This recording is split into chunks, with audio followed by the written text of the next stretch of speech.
You know that feeling, right? You're in a conversation, but it doesn't really feel like a conversation.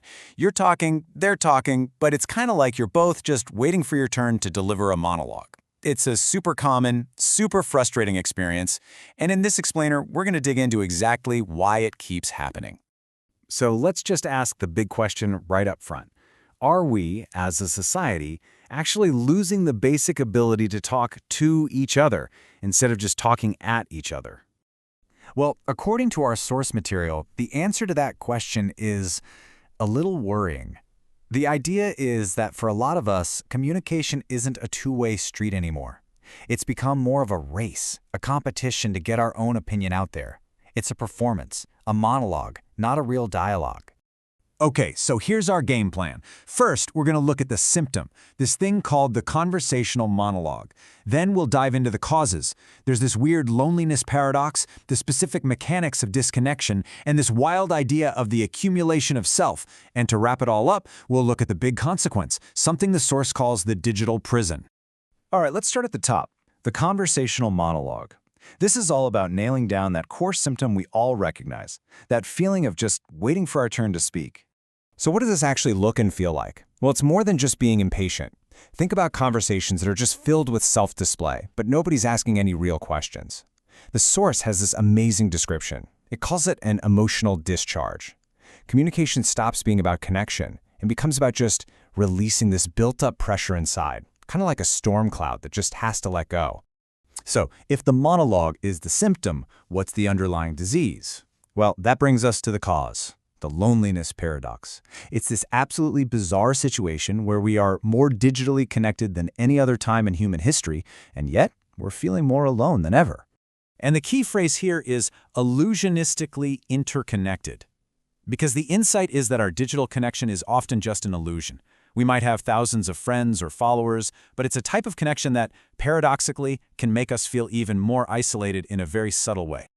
Okay, so how does this actually work? Let's get into the nitty-gritty, the mechanics of how this isolation takes hold. Our source points to two big forces that are actively pulling us apart, even as it looks like they're bringing us together.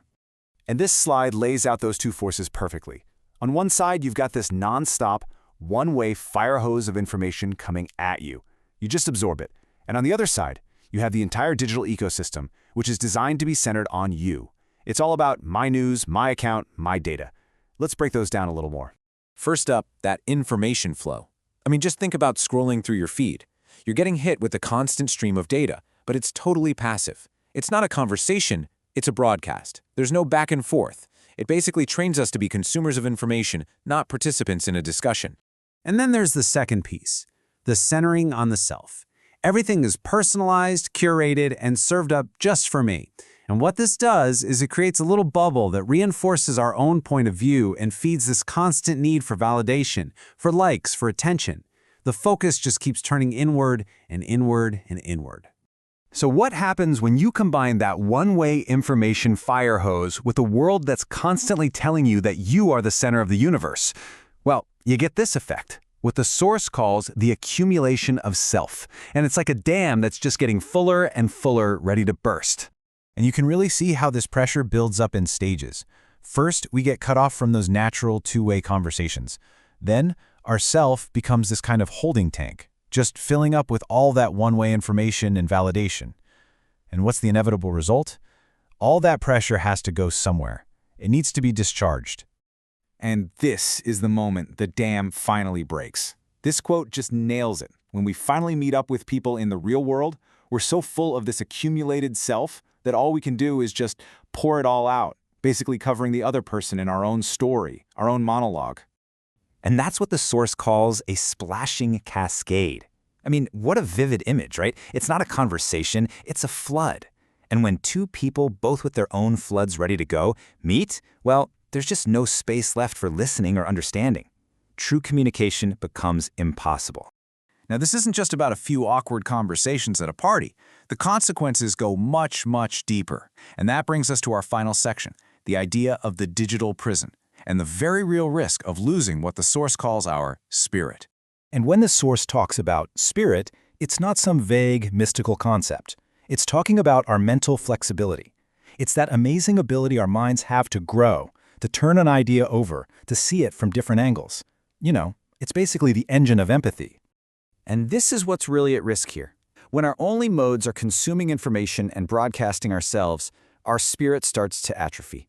Our vocabulary gets smaller, our imagination gets boxed in, and worst of all, we lose the ability to see the world from someone else's perspective. Our spirit gets confined, it gets trapped. And that's the digital prison. Each of us gets locked into our own little personalized world, a bubble populated by one. We're just floating in these separate spaces, desperately trying to express ourselves, but there's no one really on the other end to receive it. It's just a shout into the void, born out of loneliness. And so that's the question that this leaves us with, isn't it? In a world that is literally designed to encourage these monologues, to build these little prisons around each of us, how do we break out? How do we even begin to rediscover what a real dialogue feels like?